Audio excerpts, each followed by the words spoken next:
Bicara tentang masalah sakit, Nabi Ayub pun sakit. Bicara tentang masalah keluarga, Nabi Nuh pun istrinya durhaka dan anaknya durhaka. Bicara masalah rezeki, bagaimana sulitnya Nabi Muhammad SAW, bagaimana sulitnya Nabi Ayub, bagaimana sulitnya Nabi Nuh, bagaimana sulitnya Nabi Musa. Sesungguhnya dalam cerita kisah Nabi-Nabi itu Allah ingin mengatakan bahwa kalau kau dekat dengan aku, sakit, sulit, susah tetap ada. Jadi makna sesungguhnya hidup adalah wa ma khalaqatul jinna wal insa illa liya'budun. Ibadah. Ketika sakit, sakit itu pun ibadah.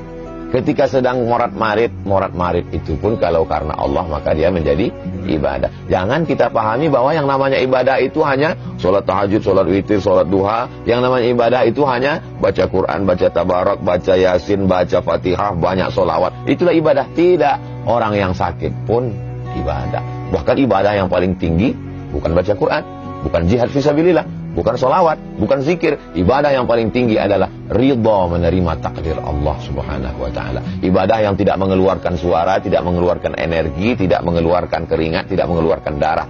Ibadah yang dalam keadaan diam, ridha menerima takdir ketetapan Allah Subhanahu wa ta'ala. Kalau dipahami seperti ini, maka insya Allah kita tidak akan menyalah-nyalahkan Allah. Ketika rezeki kita diuji agak macet sedikit saja, kita tidak menyalahkan. Inilah gagal taubat. Ini coba kalau nggak taubat kemarin. Kesalahan berpikir membuat kita menjadi salah berbuat. Kesalahan berbuat, kesalahan bicara, kesalahan menarik kesimpulan berawal dari mempertuhankan hawa nafsu. Itulah yang disindir Allah dalam Al-Quran. Ittakhadha ilahahu hawa.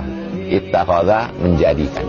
Ilahahu Tuhannya. Hawahu, hawa nafsunya dijadikan sebagai Tuhan.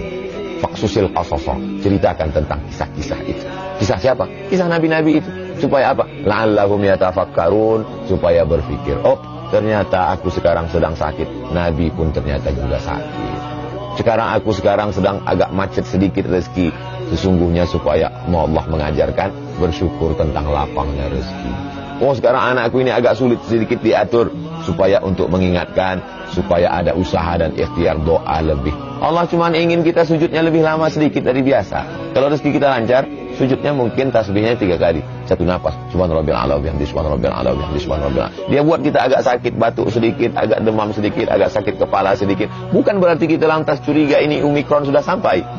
Hanya saja sekedar supaya tasbih kita lebih banyak daripada biasanya, hati kita lebih khusyuk daripada biasanya, munajat kita lebih, bangun kita lebih awal daripada biasanya, duduk kita di masjid mungkin lebih lama daripada biasanya. Karena ceramah kadang tidak membentuk, tidak merubah ibadah, tapi ada sesuatu yang bisa merubah ibadah. Itulah tujuan Allah. Tapi puncak dari segalanya adalah supaya kita menjadi hamba Allah, bukan hamba yang lain.